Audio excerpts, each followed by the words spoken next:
नमस्कार दोस्तों, मेरा नाम है अविचल और स्वागत है आप सभी का हमारे YouTube channel Africa's the education world पे। तो आज हम पढ़ने जा रहे हैं किरचॉफ के नियम के बारे में। तो किरचॉफ ने सन 1842 ईस्वी में 2 नियम दिए थे, जो जिनकी सहायता से किसी भी जटिल परिपथ के विभिन्न चालकों के बीच धारा का वितरण ज्ञात कर सकते हैं। ये तो कॉम्प्लिकेटेड लैंग्वेज हुए, अपनी बात में हम कैसे करें? देखिए 1842 में जब किरचॉफ नाम के एक जो साइंटिस्ट हुए उन्होंने 2 लॉज दिए। जैसे बहुत सारी धाराएँ जब आके मिलती हैं, कहीं जा रही होती हैं, उनमें प्रतिरोध बीच में जुड़ा, तो कैसे उन धाराओं को हम पता लगा पाएँ, वो जटिल धाराएँ जुड़ी होती, तो कैसे उन धाराओं में क्या निकल रहा है, तो कैसे धाराओं का वितरण उनका कर सकते हैं, कौन सी धारा किसमें जा रही है, धाराओं का वितरण किस तरह से किया जाए, ये सब के बारे में पता लगाने के लिए किरचॉफ ने अपने कुछ लॉज दिए थे, 2 लॉज दिए थे, ठीक है? तो उन लॉज के बारे में डिस्कस करेंगे। आप अगर देखना चाहें किरचॉफ के फोटोज भी देख सकते हैं। किरचॉफ 1842 कितना पुराने टाइम में किरचॉफ सोचते होंगे इन सब चीजों के बारे में। देखिए ये किरचॉफ का इमेज है, देखिए 1842 में कितना बढ़िया व्यक्ति हुआ है, कितना बढ़िया पर्सनालिटी। ये सारे साइंटिस्ट एक अलग ही पर्सनालिटी होते हैं ना, साइंटिस्ट अलग ही पर्सनालिटी होते हैं। विश्व कुछ भी कर रहा होता है। 1842 देखिए कब था, और उस टाइम अपना देश आजाद भी नहीं हुआ, क्या क्या चल रहा होगा, लेकिन ये लोग अपना अलग ही खेल रहे होते थे। ये लोग अपना अपनी लाइब्रेरी में, अपनी लैब में बस लॉज को ही पढ़ रहे होते हैं, लॉज को डिराइव कर रहे होते हैं, बर्ड के लिए काम कर रहे होते हैं, और कुछ 2-2 3-3 पेजों के लिए पूरी-पूरी ज़िंदगी लगा देते हैं। खैर ये तो भाषण हो गया, हम किरचॉफ के नियम को पढ़ें। तो किरचॉफ का फर्स्ट लॉ क्या है? किसी वैद्युत परिपथ में किसी भी संधि पर मिलने वाली धाराओं का बीजगणितीय योग शून्य होता है। किसी वैद्युत परिपथ में किसी भी संधि पर मिलने वाली वैद्युत धाराओं का बीजगणितीय योग शून्य होता है। मान लिया कोई वैद्युत परिपथ, मान लिया कोई बिंदु है ए, इस पे ए धारा आके मिली, ए धारा आके मिली, ए धारा आके मिली, ए धारा इससे निकल गई, ए धारा इससे निकल गई, ठीक है? मान लिया I1 है, AI2 है, AI3 है, ऐसे करके बहुत सारी धाराएं कोई आ रही है, कोई जा रही है, और यहाँ पे इनका एक ज्वाइंट है, संधि है, यहाँ पे एक जंक्शन जिसे बोल सकते हैं, संधि का नियम। पहला नियम इनका संधि का नियम है। तो इस बिंदु पर इन सभी धाराओं का किसी भी संधि पर, जिस संधि पर ये मिलेंगी उस पर इन सभी धाराओं का बीजगणितीय योग 0 होगा। इन सभी धाराओं को अगर हम इस संधि पर जोड़ेंगे ना, तो इनका बीजगणितीय योग 0 आएगा, 0 आएगा। कैसे आएगा ये हम बताते हैं अभी। ये देखिए, ये जो हमने आपको बात बताई, यही बना हुआ है यहाँ पे, ये दिख नहीं रहा होगा आपको, ऐसे निकालते हैं हम, ये जाते हैं यहाँ से,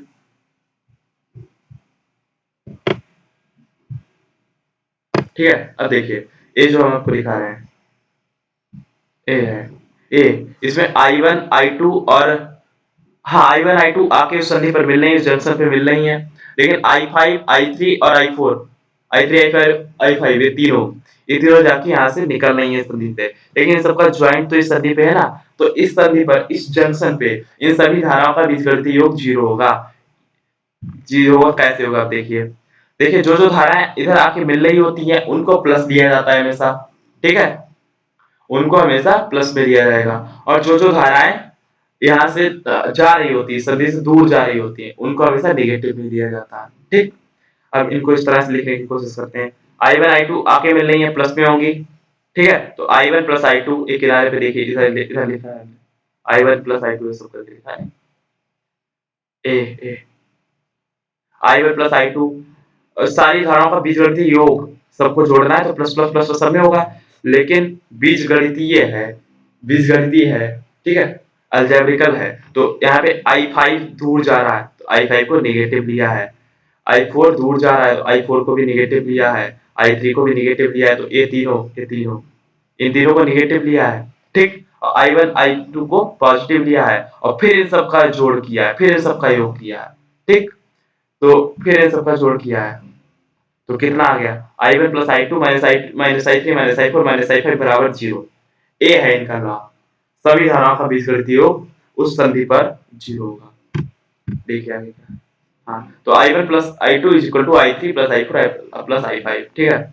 इस प्रकार संधि की ओर आने वाली धाराओं का योग संधि से दूर जाने वाली धाराओं के योग के बराबर होता है, अर्थात किरचॉफ का पहला नियम आवेश के संरक्षण की भी व्यक्त करता है, आवेश के संरक्षण की भी रूल को भी बताता है। इसे किरचॉफ का धारा नियम भी कहते हैं। इसमें धाराओं के बारे में बात की उन्होंने, नंबर 1 बात तो आपको याद रखनी है। इसमें इन्होंने धाराओं के बारे में बात की है, तो इसे धारा नियम बोलेंगे। लेकिन अगर पूछते हैं किरचॉफ का कौन सा नियम आवेश की बात करता है, आवेश के संरक्षण की बात करता है, जितना आवेश आया था उतना ही आवेश निकलेगा, आवेश के संरक्षण की बात किरचॉफ का फर्स्ट लॉ करता है। क्यों? ये देखिए, जितनी धाराएं आके मिल रही थी I1 प्लस I2 उस बिंदु पर, उतनी बराबर हो गई जाने वालों का। तो जितनी आके इस जंक्शन पे मिली, ये सारी आके इस जंक्शन पे मिल गई, ठीक।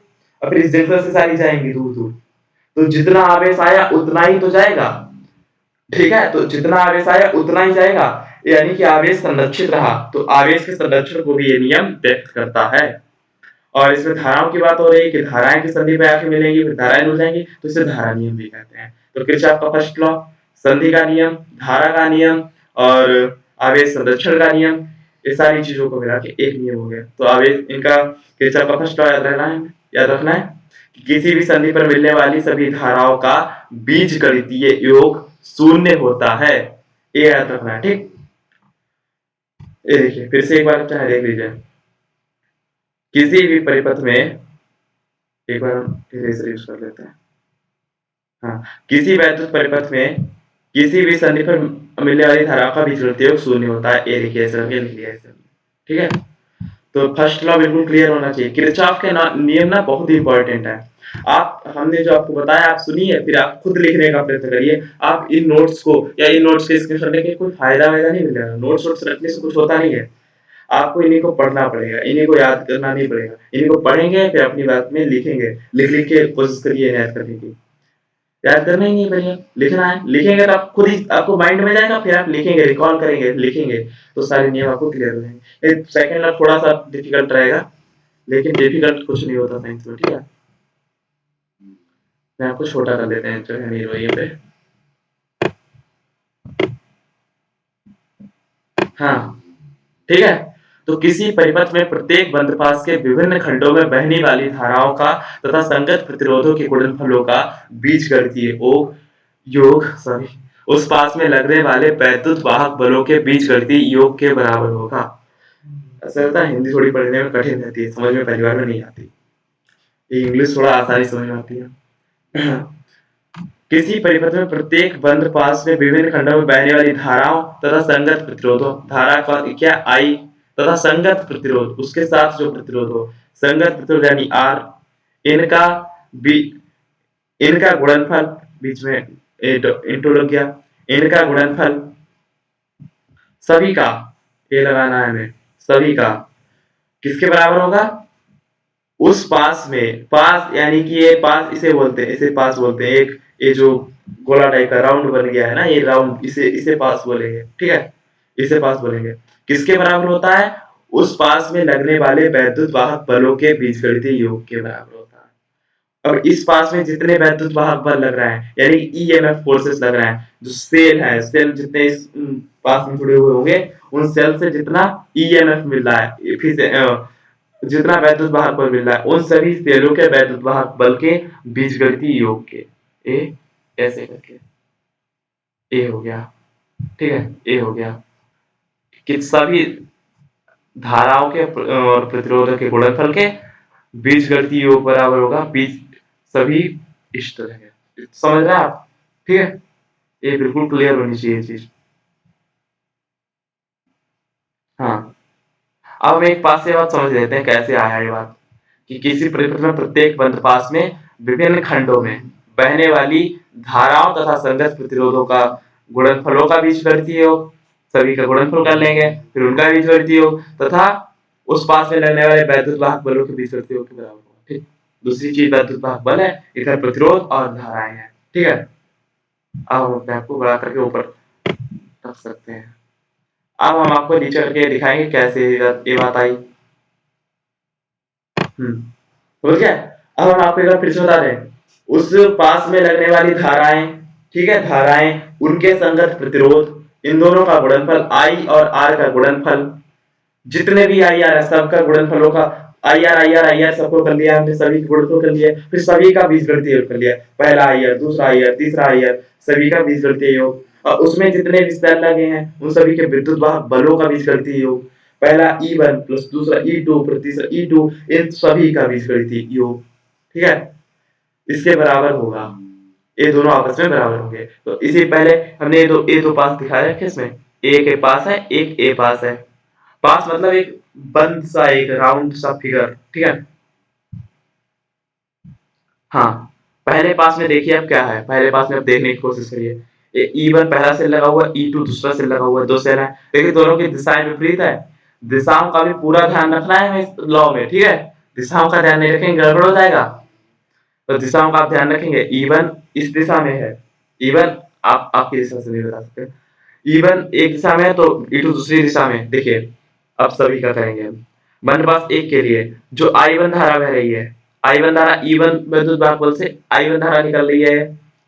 E1 जो सेल है इससे, यहाँ पे सेल जो बना रखा है यहाँ पे इस सेल से ए आई धारा निकल रही है। ये आई धारा निकली, ये आई धारा इधर गई। इसका संगत प्रतिरोध कौन सा हो गया, R1। I1 का R1 संगत प्रतिरोध हो गया, तो I1 R1 का गुणनफल, ठीक।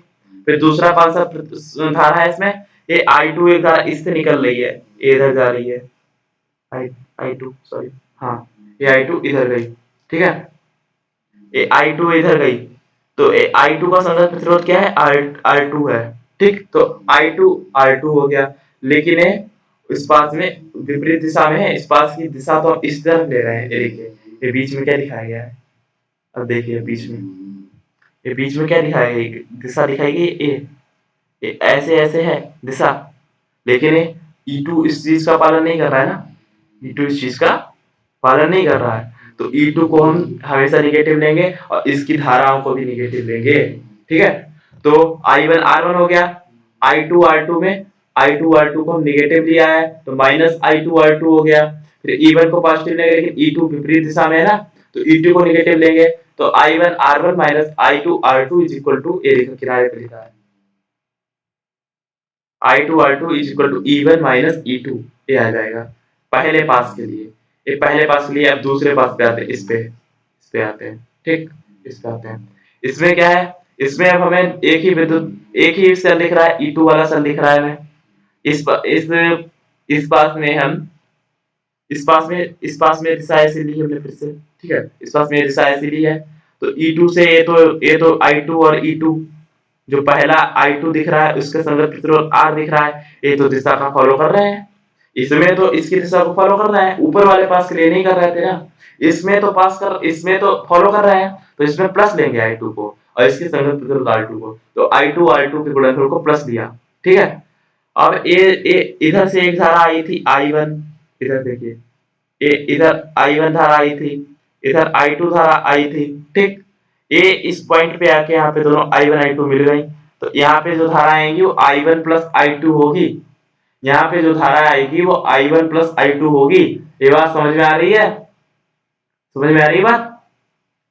ये I1 आके यहाँ पे मिली, I2 आके यहाँ पे मिली, यहाँ पे समझ आया। यहाँ पे I2 इधर से आई, I1 इधर से आई, ये दोनों आके यहाँ पे मिल गई, और यहाँ पे आके ये दोनों जो ब्लैक हो गई है, यहाँ पे ये ब्लैक I1 प्लस I2 बन गई, ठीक। एक पीले रंग से I1 आई हुई है, ये नीले रंग से I2 आई हुई है, और यहाँ पे ब्लैक रंग से I1 प्लस I2 हो गई है, ठीक है। I1 प्लस I2 हो गई है। इसका संगत प्रतिरोध हो जाएगा R3, इसका संगत प्रतिरोध हो जाएगा R3। लेकिन हाँ, ये भी दिशा को बिल्कुल फॉलो कर रहा है। ये देखिए इधर से इधर जा रहा है, इधर से इधर जा रहा है, और ऐसी ही दिशा होती है, ऐसी ही दिशा होती है। ये दिशा भी तो ऐसी ही तो है, इधर से इधर की है, और ये धारा भी इधर से इधर की है, तो ए भी प्लस रहेगी ना। अब हम हटा सकते हैं। समझ में आपके आगे डायग्राम में सारी चीजें क्लियर दी हुई थी, फिर भी हमने आपको ऊपर से ड्रॉ कर करके समझाया है। तो I2 R2 पहला वाला धारा, पहली वाली उसका संगत प्रतिरोध I2 R2, दूसरा I1 प्लस I2 और R3 तीसरा प्रतिरोध, इन दोनों का जोड़ किसके बराबर हो जाएगा, इसमें एक ही विद्युत भाग बल है, ये वाला, इसमें एक ही विद्युत भाग बल है, ये वाला, इसमें और कोई सेल लगाई हुआ नहीं है, तो किसके बराबर हो जाएगा, E2 के बराबर हो जाएगा। तो इस तरह से हम इक्वेशंस फॉर्म करेंगे किरचॉफ के सेकंड लॉ के लिए, ठीक है। ये बात समझ में आ रही है। किरचॉफ का सेकंड लॉ थोड़ा सा कॉम्प्लिकेटेड है, इसलिए आप 2-3 बार देख लें, आप खुद समझने का प्रयास करें, फिर बना कर देखें, तो किरचॉफ का नियम भी बहुत सरल सा है। किरचॉफ के सेकंड लॉ को ऊर्जा संरक्षण का नियम भी कहते हैं, वोल्टता का नियम भी कहते हैं। पहले के नियम को आवेश संरक्षण का नियम भी कहते थे और धारा नियम भी कहते थे, संधि का नियम भी कहते थे, और सेकंड वाले को ऊर्जा संरक्षण का नियम और वोल्टता का नियम भी कहते हैं। तो किरचॉफ के नियम क्लियर हो गए होंगे। आप 2-3 बार इस वीडियो को देखिए, प्रैक्टिस कीजिए, बार-बार बना के देखिए, अलग-अलग परिपथों में बना के देखिए क्वेश्चंस को, क्लियर हो जाएंगे आपको। तो thank you guys, thank you, शुक्रिया, धन्यवाद, पढ़ते रहिए। इतना ही रखते हैं इसकी वीडियो के लिए। Thank you so much.